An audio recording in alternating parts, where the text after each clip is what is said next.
Welcome to a special edition of Ball Friday Talks, coming to you from Las Vegas at Juniper's Executive Circle CIO event. And today we have a special treat of having Dr. Gina Guillaume-Joseph join us today from Camio to really talk about the convergence of two great technologies, computer vision and large language models.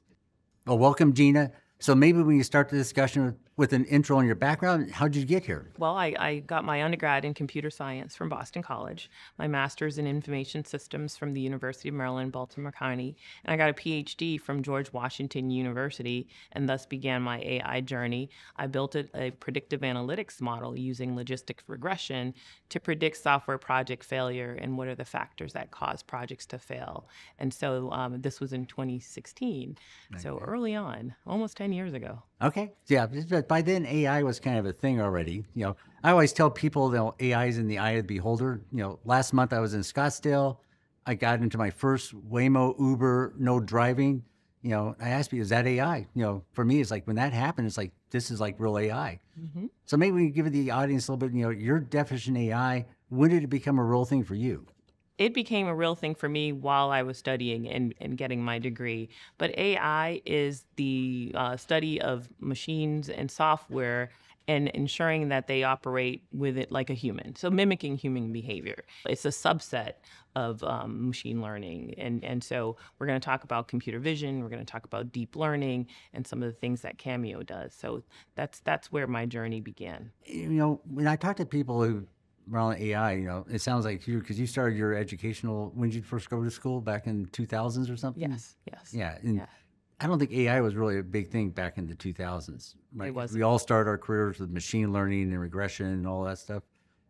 How do you describe the difference between machine learning and what we're doing now? I mean, when do we go from just regression models into something we think of artificial intelligence and cognitive reasoning? Yeah, so Alexa, Siri, those are things, Watson, the Jeopardy game, it beat Jeopardy. So I think we started there, but it's a progression. I think the earliest models was, again, mimicking humans, having machines mimic humans in the 50s. And then we progressed to where we are. And now we're in the ChatGPT explosion. We're looking at natural language, chat, generative, pre-trained transformers, looking at how we can predict the next words in a sentence, tokenization, and things of that nature. Yeah, it's funny you mentioned Watson because, that was one of the inspirations for me. When I saw Watson beat Jeopardy, I was like, hey, guys, if they can play Jeopardy, I should be able to build something that can play networking, right? I can do something on par with IT teams. Yeah.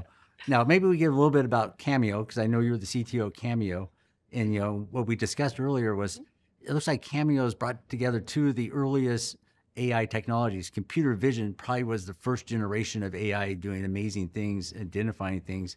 And then we have these large language models. Yeah, so Camio was developed by an ex-Googler, Carter Maslin, and this was in 2011. And what he wanted to do, he wanted to create a video search similar to Google's search engine. So being able to look at video and imaging and pull out in data and insights so that you can make decisions in real time.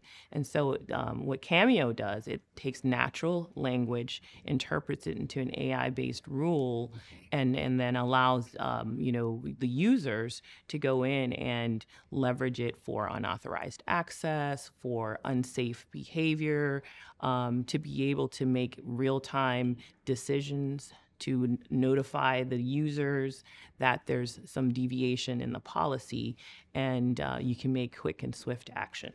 Okay, so we're using computer vision here to identify objects. Yes. And we're using the large language models to basically look up the policy, and we're trying to combine these two together, basically bringing some sort of computer vision together for large language models. Yes, yeah, absolutely. That's what Cameo is doing. It is helping in ensuring the safety and compliance, security in organizations. One of the use cases that we're leveraging it for is, we're in Vegas, so unauthorized access in these buildings, in the hotels, it can identify unauthorized access, flag and say, hey, someone entered, or they tailgated without a badge and go, mitigate that deviation and follow the user and ensure that they're not a bad or threat actor coming in. And one of the things that Camio did was in a large, hotel-like setting here, someone fell into the pool and they were able to identify that person falling into the pool and immediately flag the user, who then brought in security and were able to pull him or her out of the pool and save a life. Okay, so when I go down to the gaming floor, am I going to have Camio keeping an eye on me walking around, or where's Camio deployed right now? I don't know if we have it here at the MGM Grand, okay. But residential buildings, we have it deployed in universities, we have it deployed in different companies across the nation. Yeah. So, given your background, you've been working with computer vision, you're working with large language models. Can you give the audience your vision of where you think we're headed? Computer vision, large language model. What do you think is next on the horizon? Oh my goodness.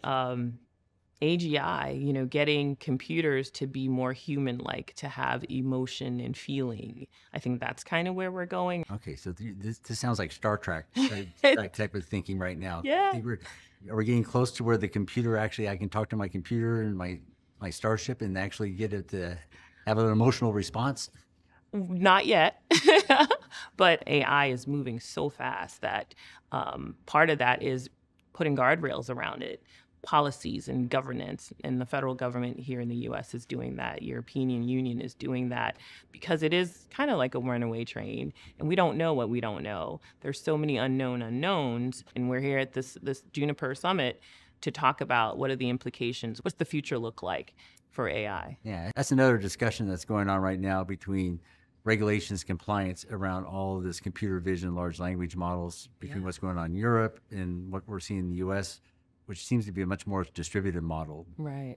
Any words on what you see happening with the compliance? Yeah, so I worked for MITRE Corporation for 10 years. MITRE operates federally funded research and development centers, and I worked across the federal government helping them in their technology transformation journey, and part of that was ensuring policies and governance around technology. And we know that the White House is trying to do the best that it can for the AI policy.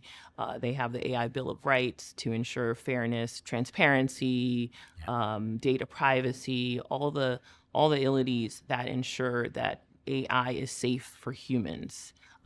Because it's to make our lives easier, but there also can be some unintended consequences, and being able to put the rules and regulations around that as it's moving so fast. Again, we don't want to stifle innovation, but we also want to, put rules and guardrails in place to protect humans and to protect the planet. Yeah. Well, I have to say, in terms of the speed at which it's happening, to be honest, I didn't think I'd be in a self-driving Uber before I retired, right? All right.